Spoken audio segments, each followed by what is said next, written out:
Felipe, quando a gente criou a MaxUp lá atrás, né, acho que um grande intuito nosso era desenvolver a gestão nas pequenas e médias empresas para que a gente pudesse mudar um pouco as estatísticas, né? Então eu queria que você colocasse aí pra gente, você que é um estudioso do tema, você que gosta aí muito dos números, dessas estatísticas, queria que você trouxesse um pouquinho aí sobre as estatísticas de mortalidade, sucessão, enfim, os dados que a gente vem conversando em off aí, traz aí para o nosso público um pouco dessas estatísticas e onde isso conecta com o nosso trabalho na MaxUp. Legal. Quando a gente fala lá atrás do contexto que foi criado, né, que é assessorar e trazer boas práticas de gestão, que conecta muito com a nossa gestão 360 graus também, um tema que a gente acompanha desde o início, né, é a mortalidade, a taxa de mortalidade de empresas no Brasil. Existe uma segregação desse número, obviamente, entre empresas de maior porte e menor porte. Entretanto, as micro e pequenas empresas se detêm 80% do nosso PIB. Né? E dos empregos, né? E dos empregos. E 70% basicamente da carteira de possibilidades de empregos está nesse público. Então, é um número que ele tem um gráfico que oscila muito na casa de 30%, 40% nos últimos anos. Pós-pandemia agora, esse número subiu para 50%. Justamente, acho que o impacto da pandemia ali com várias ações, né, de proteção do governo ali para poder ajudar naquele período. Muita gente sobreviveu naquele período, mas acho que relaxou e achou que, beleza, se eu passei pela pandemia, tá tudo certo, eu não preciso me preocupar. E justamente começa a vir agora as dores, as dívidas geradas na pandemia, e isso cresceu um pouco de 2022, comparado com 2020, a taxa de mortalidade. E um ponto muito importante sobre a taxa, ela tem uma oscilação dentro dos segmentos também. Um segmento impressionante, que é o que é mais requisitado hoje no dia a dia, é o segmento de tecnologia, né? De TI. É o segmento com maior taxa de mortalidade. Que impressionante. 70% das empresas de TI fecham com menos de 5 anos. Então, é um primeiro recado para vocês aí, pessoal da tecnologia, que nos ajudam tanto, trazer novidades, trazer inovação, olhar para dentro de casa, olhar para a gestão também com mais carinho, né? Porque a taxa de vocês é o que puxa a régua ali para cima. E quando a gente fala, tirando a estatística, os motivos que essas empresas morrem, na grande maioria vai vir voltado ao nosso tema de gestão também. Então, insuficiência de caixa, falta de gestão de caixa na grande maioria, né? Então, aqui parafraseando um pouquinho Marcelo Germano, mas é uma frase muito importante da gente reforçar aqui. Venda é vaidade, né? O Marcos ali é do comercial, a gente fala muito isso. Venda é vaidade, lucro é sanidade, caixa é rei e a gestão ali, é a rainha. Então, para gerir tudo isso e para mitigar os riscos, né, de quebra, é muito importante a gente olhar no contexto de gestão. E não é fácil. Fazer a gestão não é simples, dá trabalho, né? O Marcos gosta de falar, fazer a gestão dá trabalho mesmo. Mas ela é muito importante para o sucesso, para o caminho, para a longevidade das empresas. Então, eu falei muito aqui na questão do caixa, na questão ali da insuficiência. Tem muita dificuldade de acesso a crédito, obviamente pequenos negócios. Mas isso também, pessoal, empreendedor, é muito importante você entender que isso é culpa nossa mesmo. A própria cultura nossa brasileira de falta de controle, falta de gestão no âmbito financeiro, faz com que as instituições financeiras aumente o seu spread, aumente essa taxa de risco para poder emprestar. Então, quanto mais a gente demonstrar que a gente tem solidez financeira, que a gente tem um caminho a ser seguido, que aquele crédito tem um objetivo específico, que você já fez cálculo e que ele vai trazer melhoria para você, que você vai conseguir pagar, isso faz com que as instituições, os fundos, as empresas consigam mitigar ali a taxa, né? Os juros é muito alto. Então, o acesso a crédito é um outro ponto também. E um ponto muito principal é a gestão de conhecimento. A grande maioria dos empreendedores, né, grande parte são familiares, herda a empresa ali talvez da família, dos pais, e não tem conhecimento de gestão. Ele tem conhecimento, por exemplo, de uma oficina, ele sabe ali consertar o carro. Isso aí você pode ir lá que ele vai te dar uma aula sobre o que precisa. Mas quando você pergunta para ele sobre qual é o resultado da empresa, qual que é a disponibilidade financeira da empresa, qual que é o custo dele, por exemplo, de peças, de pessoal, né? Olha, quanto que a sua folha representa aí no seu negócio? Ele não sabe. Então, esses pontos todos que eu comentei aqui estão diretamente ligados aí à mortalidade das empresas de forma geral. Legal demais. E eu gostei muito dessa sua frase aí. Venda é vaidade, lucro é sanidade, o caixa é rei e a gestão é a rainha. Queria que você falasse essa frase novamente aí, olhando para a câmera, mas encerrasse o porquê que a gestão é a rainha. Traz aí de forma sintética, por que na sua visão a gestão é a rainha? Legal. Então vamos lá, pessoal. É uma frase que mexeu muito comigo desde a primeira vez que eu escutei ela, conectou muito com a nossa rotina aqui no dia a dia. Venda é vaidade, lucro é sanidade, caixa é o rei e gestão é a rainha. E por que a gestão é a rainha, né? Essa é a pergunta do Marcos ali. Porque é a gestão que vai conseguir te dar todo o amparato de tomar as melhores decisões. Seja no âmbito de pessoas, seja no âmbito de venda e de comercial, de marketing, seja no âmbito do conhecer seu cliente, qual que é seu público-alvo, qual a dor do cliente que você está resolvendo, quais são os produtos principais que impactam mais no seu negócio, qual que é o seu resultado, qual que é a sua disponibilidade financeira, a sua saúde financeira, você está bem, não está bem, qual que é a sua visão de futuro, para onde você quer chegar. Tudo isso tem uma pílula por trás que está sempre envolvida, que é a gestão. Gerir é gerir isso tudo. Então, por isso que eu falo que não é simples, né? A gente tem que ali desenvolver, aprender, obviamente conhecer cada vez mais desse leque, esse amparado todo, mas gerir é por isso que ela é a rainha, porque ela comanda isso tudo. Sem a gestão não tem como ter lucro, não tem como ter caixa, né? Não tem como ter caixa, não tem como pensar no futuro, se eu não estou conseguindo olhar para o hoje, né? Eu estou olhando só para o futuro, mas eu estou esquecendo do hoje. Como é que nós estamos hoje? Eu sobrevivo para chegar no futuro, né? É muito nessa linha. Você falou aí que eu gosto de dizer que gestão dá trabalho. Essa frase eu gosto de parafrasear o Mário Sérgio Cortella. Quem não conhece, é um filósofo brasileiro. Sugiro e indico aí acessar o YouTube e pesquisar sobre ele, é muito bom. E ele fala uma frase que eu gosto muito, que é carinho dá trabalho. E quando ele diz isso, ele coloca que carinho dá trabalho, né? Então você ama sua esposa, você ama seu marido, então chegar em casa, fazer ali preparar um almoço, um jantar pro marido, pra esposa, cuidar do lar, falar que ama, tudo isso dá trabalho, levar pra jantar, tudo isso dá trabalho, né? Então o carinho dá trabalho.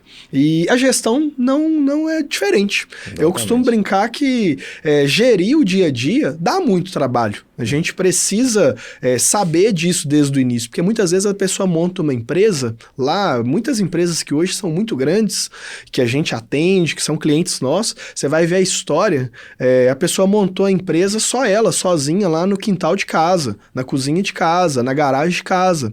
E quando você vai investigar um pouquinho mais a fundo, por que você montou a empresa? Porque eu saí do meu emprego e eu não queria ter mais patrão, eu queria ser meu próprio chefe. Muitas vezes se escuta isso. Mas é muito interessante porque aí a gente começa a trabalhar até mais, né? Muitas vezes trabalha mais horas, mas é importante que olhar para isso, ninguém monta uma empresa porque é bom de gestão. Talvez a gente montou, porque a gente era bom de gestão, montou uma consultoria. Aí sim faz sentido. Mas ninguém monta uma oficina porque é bom de gestão. Ninguém monta uma padaria, um supermercado, uma empresa de TI, que tem uma mortalidade alta, né? Como você trouxe aí pra gente, porque é bom de gestão. Monta porque é bom tecnicamente naquilo que faz. Mas é preciso olhar para a gestão. E quando eu digo que gestão dá trabalho, mas gestão é para todos também. Então, é muito comum a gente hoje, o nosso público-alvo na MaxUp, nossas empresas ali do perfil ideal, né, que a gente atende, são empresas ali de 20 milhões de faturamento por ano. A gente tem empresas muito maiores que isso, algumas menores, mas o nosso, se a gente pudesse traçar um perfil ideal, seria empresas ali com 20 milhões de faturamento por ano. E aí, muitas vezes, as pessoas dizem pra gente assim, mas com 20 milhões de faturamento por ano é fácil, eu vou ter um gerente financeiro, eu vou ter um gerente de qualidade, é muito fácil, né? Pelo menos teoricamente. Na prática, a teoria é outra, né? Eu gosto muito dessa frase, na prática a teoria é outra.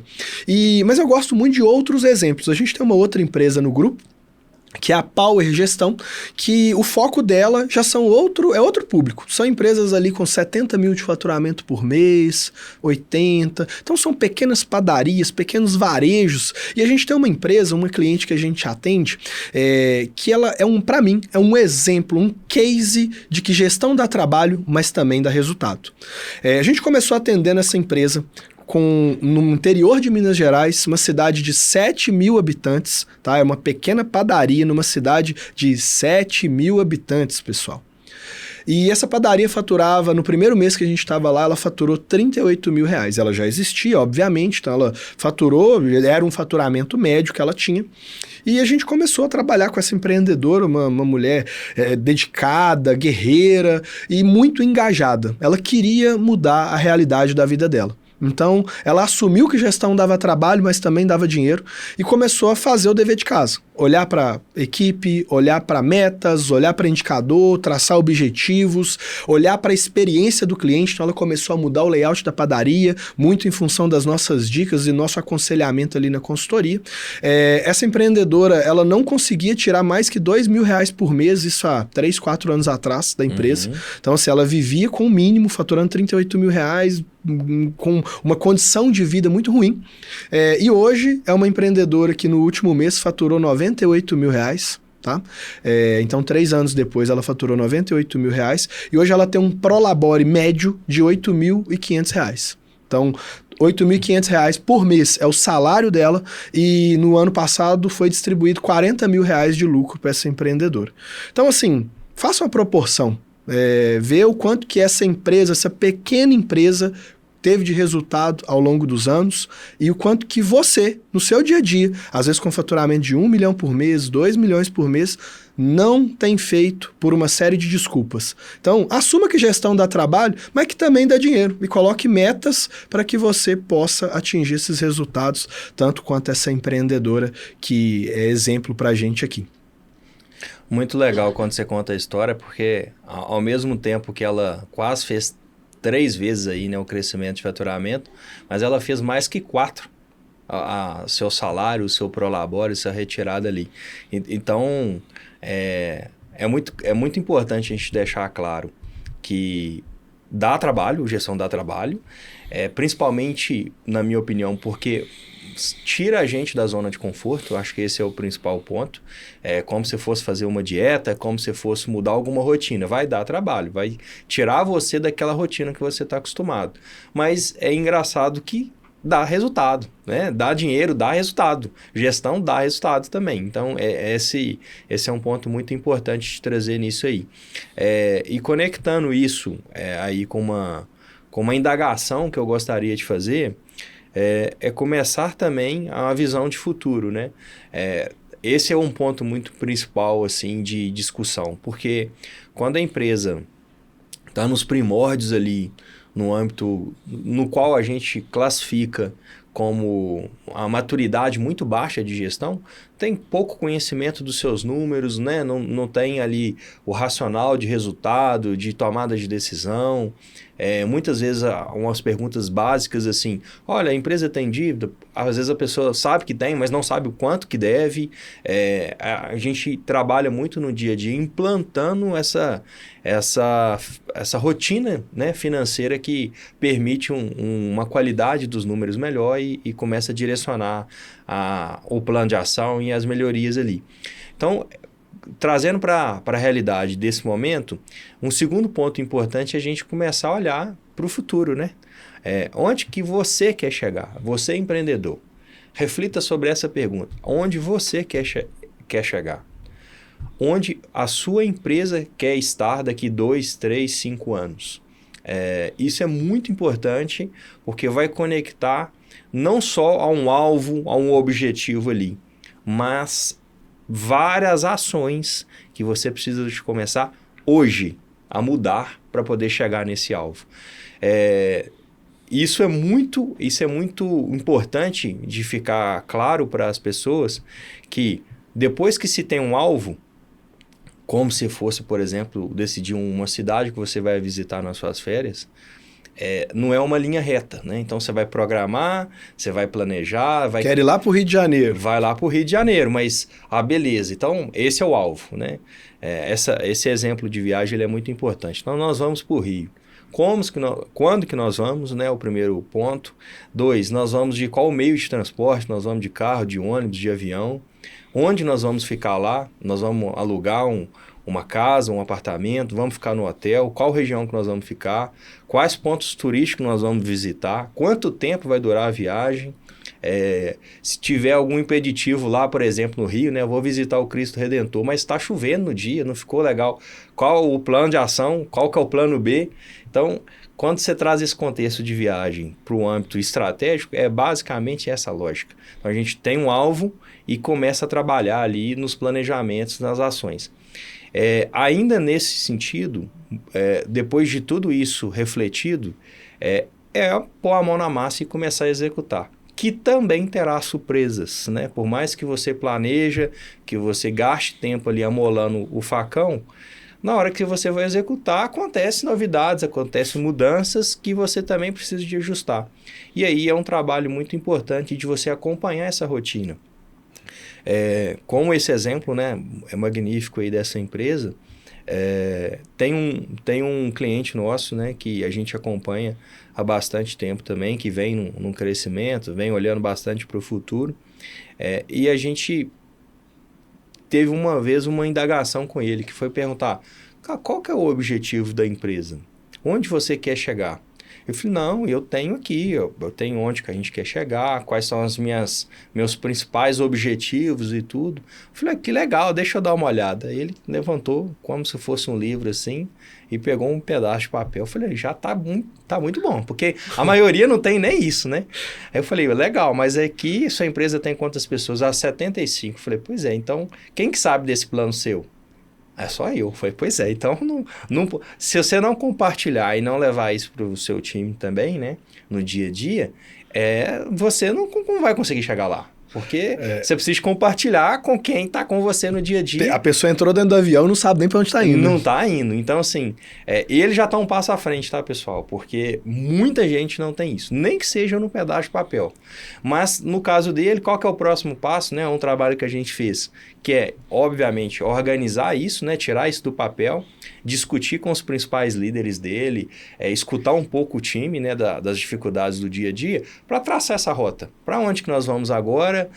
Com alguns outros consensos, né? E conseguir direcionar a empresa para o futuro ali com as melhores práticas, olhando para o mercado, o que está sendo feito, se no seu segmento está tendo algum produto inovador, se você está ficando para trás, se está investindo em alguma coisa de comunicar melhor com o seu cliente através das boas práticas de marketing aí, e você não está fazendo. Então, todo esse contexto ali foi discutido e a empresa realmente deu saltos também aí de faturamento e de resultado. Uma coisa que eu gosto sempre de trazer para os empreendedores, quando a gente faz um projeto de consultoria, muitas vezes a gente chega com a visão de fora e vê vários gargalos. Então, a gente vai encontrar dificuldades ali no comercial, análise dos dados estratégicos do comercial, tem cliente que está parando de comprar, nós vamos ver dificuldade em saber aonde quer chegar, os números às vezes não batem, a gente vai falar daqui a pouquinho de algumas situações que a gente já pegou de números ruins dentro das empresas, mas uma coisa que eu gosto de deixar claro é que todas as empresas têm dificuldade.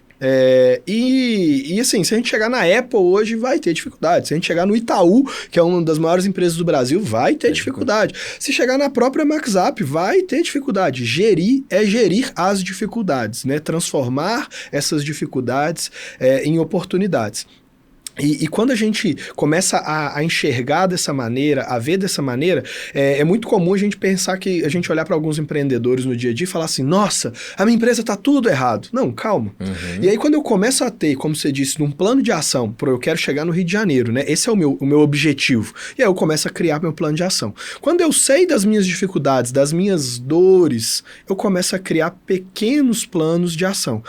Tem um provérbio, um ditado lá chinês, né? Uma caminhada de 1000 passos começa com o primeiro. Então, qual que é o meu primeiro plano de ação para uma dificuldade enorme que eu estou tendo agora? Eu gosto muito de falar para a nossa equipe de consultores lá, às vezes eles vêm com os problemas. Nossa, porque aconteceu tal e tal coisa? Não, beleza, esse é o problemão.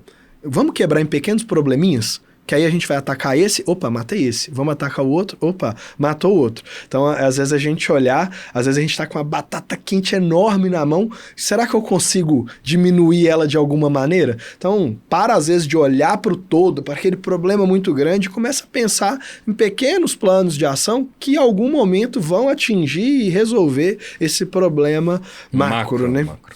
E essa fala, quando você traz aí sobre onde queremos chegar, eu queria conectar com alguns empreendedores aqui com 2 vieses. O que eu, ao longo desses 7 anos na MaxUp e há mais de 14 anos fazendo consultoria, auditoria, o que eu percebo, tá? A gente tem uma linha muito interessante da gestão.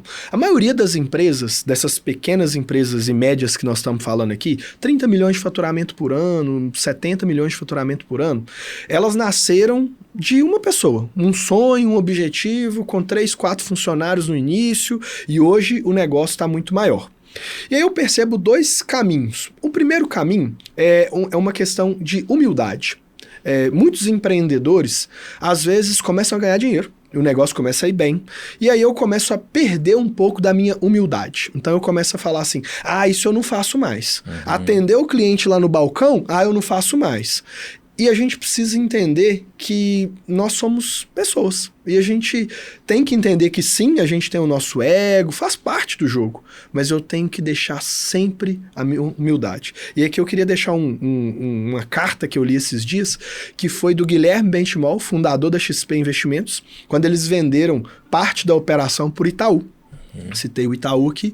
Eles venderam uma parte da operação da XP por Itaú por 6 bilhões de reais.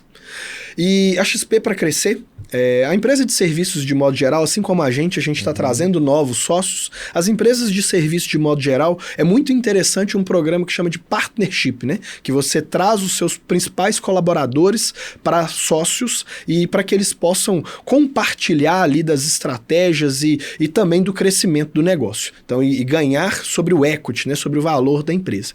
Então, ao longo, um pilar muito importante do crescimento da XP foi o equity para os funcionários, para a equipe. Então essas pessoas deixavam de ser funcionários e se tornavam sócios. Quando vendeu por 6 bilhões de reais, todo mundo botou dinheiro no bolso. E o e-mail o Guilherme, ele escreveu um e-mail para todos os sócios que botaram esse dinheiro no bolso.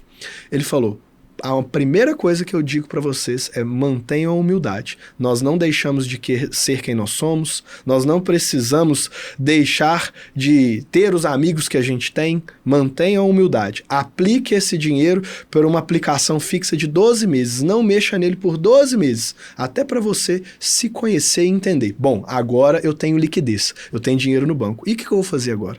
Então a primeira coisa que eu gostaria de deixar para os empreendedores aí é essa questão da humildade. Às vezes a gente começa a ganhar um pouco mais, começa a ter mais funcionário, e eu começo a perder um pouco dessa humildade que me fez chegar onde eu cheguei. Com certeza. Obviamente que do jeito que eu era, eu não tenho como continuar sendo para chegar no novo patamar, mas eu preciso manter essa humildade. O segundo ponto aí já ele é totalmente antagônico a esse. O que eu percebo de alguns empreendedores? Às vezes a pessoa está lá com 100, 200 funcionários, 3, 4, 30 milhões de reais na conta e não tira uma férias. ele não se dá o direito, não se dá o luxo, ele não se sente pertencente de poder fazer uma viagem com um pouquinho mais de luxo, levar a esposa para uma viagem internacional. Então, assim, aproveitar também o empreender, que traz muitos riscos, muitas dores de cabeça, muito cabelo branco, como quem está nos vendo aí pode ver que eu já estou. Mas também a gente tem que aproveitar desse momento. Então, são duas coisas antagônicas que eu vejo de onde eu quero chegar, né? Então, agora eu estou chegando lá. Aquele local que eu sempre quis.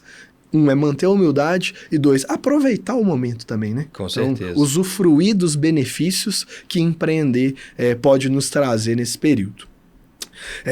Então, falando um pouco disso aí, Felipe, eu queria que você trouxesse uma visão um pouquinho mais ampla para a gente de meta. O que você...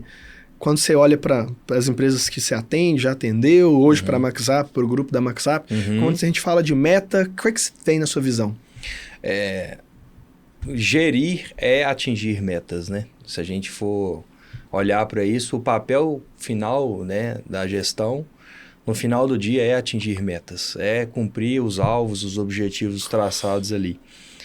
E é muito engraçado, né? A gente estava conversando com um cliente nosso aqui, batendo um papo aqui sobre várias oportunidades, e o Marcos trouxe uma informação importante. Muita empresa, quando você pergunta ele a meta, e nós estamos falando aqui talvez de objetivo de médio prazo, né? Ele não sabe o objetivo dele do mês seguinte. Então, assim, qual que é a meta dele no mês seguinte?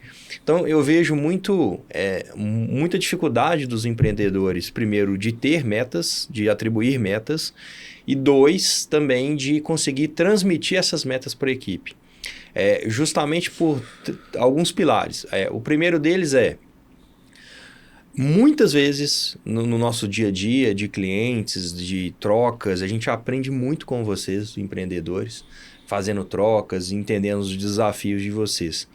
E essa pergunta eu já recebi ela várias vezes, né? A gente, ao longo dessa trajetória, passou aí por mais de 400 companhias, treinamos mais de 6.000 pessoas, e é uma pergunta muito latente.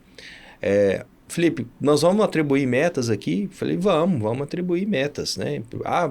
Para os setores, para os gerentes, para todo mundo, dá para atribuir para todo mundo, mas nós precisamos do primeiro passo. E muitas vezes, assim, fazer um adendo aqui, por exemplo, na parte de indústrias, né? Que tem, em qualquer processo produtivo, perdas, né? E aí o cara fala assim, o empreendedor fala assim, não, o meu problema aqui é venda, eu preciso de ajudar aqui a ter indicador comercial, venda, não tô conseguindo aumentar a venda e tal. Falei, beleza, e o restante, a sua venda, a primeira pergunta, né? Sua produção consegue atender um aumento de venda? Como é que está a sua produção, sua margem, sua apropriação de custo ali? E muitas vezes, quando eu faço uma pergunta, por exemplo, qual que é a sua perda? Eu não sei a perda. Então, qual que é a meta desse cara que não sabe a perda? Medir ela, né? Então, o primeiro passo para atribuir uma meta é a gente conseguir ter uma base histórica. Fazer uma metrificação dos dados e aí sim, né, depois que eu medir, aí depende muito, alguns eu vou medir muito rápido, porque eu preciso tomar uma decisão, 1 mês apenas, 2 meses, alguns eu vou medir por 6 meses, alguns eu vou medir por 1 ano, para a gente definir uma meta smart, né? Porque senão também eu vou definir uma meta que não é alcançável, que não é mensurável, vou frustrar meu time. Não é relevante, não é relevante e tudo. Então, atribuir o histórico, tenho ali um número agora. Com esse número a gente começa a fazer algumas visões. Como que o meu mercado e o segmento que eu atuo tem esse número? Muitas vezes a gente consegue ter referências no mercado. E aí a gente tem um viés ali, né? Uma possibilidade, uma lacuna a ser apurada. E em cima dessa lacuna nós vamos discutir as ações para poder atingir, né, o primeiro momento ali. Então, a minha perda apuramos agora, a minha perda é 7%. Beleza. O seu mercado trabalha com uma perda considerada ok em 3%. Então, nós temos 4%, né? 4 pontos percentuais aqui de oportunidade. Então vamos chegar em 3%. Não vamos conseguir chegar em 3%. Mas por quê? Porque você não sabe. Porque se você soubesse, já estava fazendo 3%, né? Então, a gente vai conseguir agora criar plano de ação, começar a trabalhar isso. Então, qual que é a primeira meta nesse exemplo? Chegar em 5%.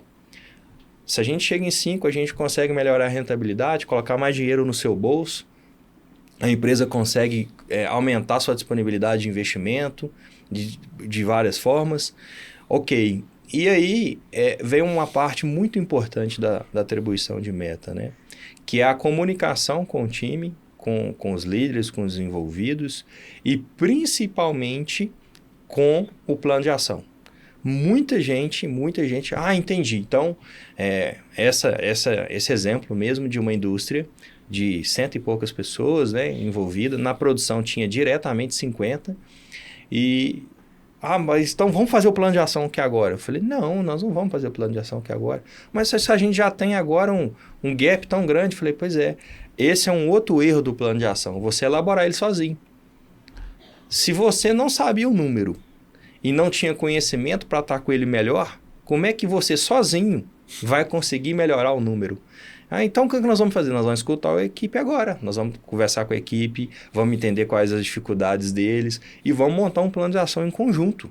Até para eles se engajarem mais, né? Se eles engajarem mais, eles entenderem o que está sendo feito, o porquê que está sendo feito. Então, no contexto de metas de forma geral, eu vejo muito isso. Muitas vezes a gente está pensando só na meta macro, né? Eu quero atingir um faturamento de 30 milhões ano que vem e tal. Mas beleza, e qual que são as pequenas metas do dia a dia ou as pequenas ações do dia a dia que você não está olhando e que vai fazer muita diferença nos seus resultados? Legal. Para a gente finalizar aqui, eu queria trazer um tema um tanto quanto polêmico e difícil de se dizer.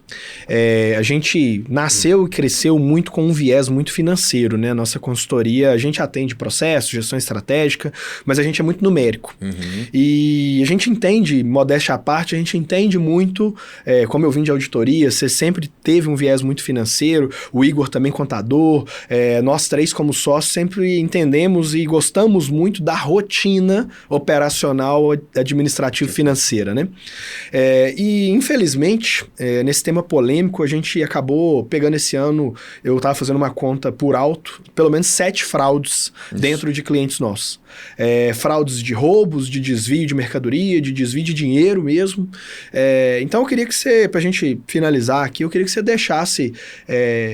falando sobre esse tema de gestão, como que a gestão pode mitigar esse risco e como que isso impacta no dia a dia? Traz um pouquinho sobre esse tema para a gente.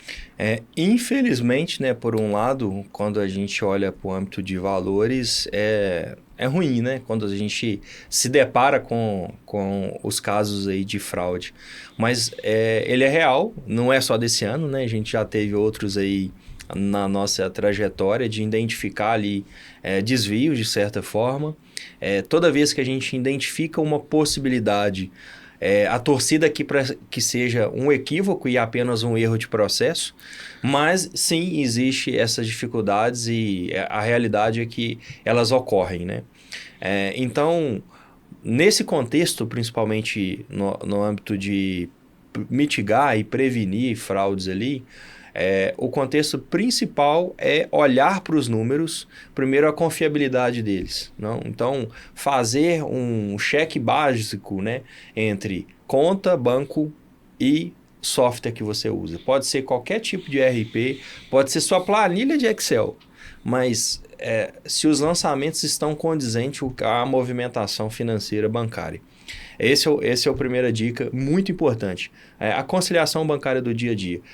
Na MaxUp, na Power, a gente trabalha um produto, né, interno nosso que a gente chama de compliance financeiro, que é justamente o cheque de contas para poder para conferir se esses valores estão ok. E o segundo, a dica, primeiro então, obviamente, você fazer que com toda a sua movimentação financeira esteja conciliada, lançada no sistema, no seu método de controle. O segundo tira um tempinho por mês, se possível a cada 15 dias, e olhe por esses números. É muito interessante quando você olha, porque você vê oscilações. E muitas vezes que a gente identifica alguma possibilidade de fraude, ela é ligada a discrepâncias. Por exemplo, o Marcos gasta em média R$300 a R$500 ali com o telefone, né? Nessa média. Porque às vezes contratou um telefone corporativo, alguma coisa. E aí, do nada, essa conta passa a ser 700, depois 900, depois 1.200, depois 1.500. Quando a gente está falando uma diferença de quase o dobro, você fala assim, mas como que ele não viu? Porque ele está movimentando 2 milhões, 1 milhão por mês. Vai ser muito difícil você ver uma diferença em uma conta específica.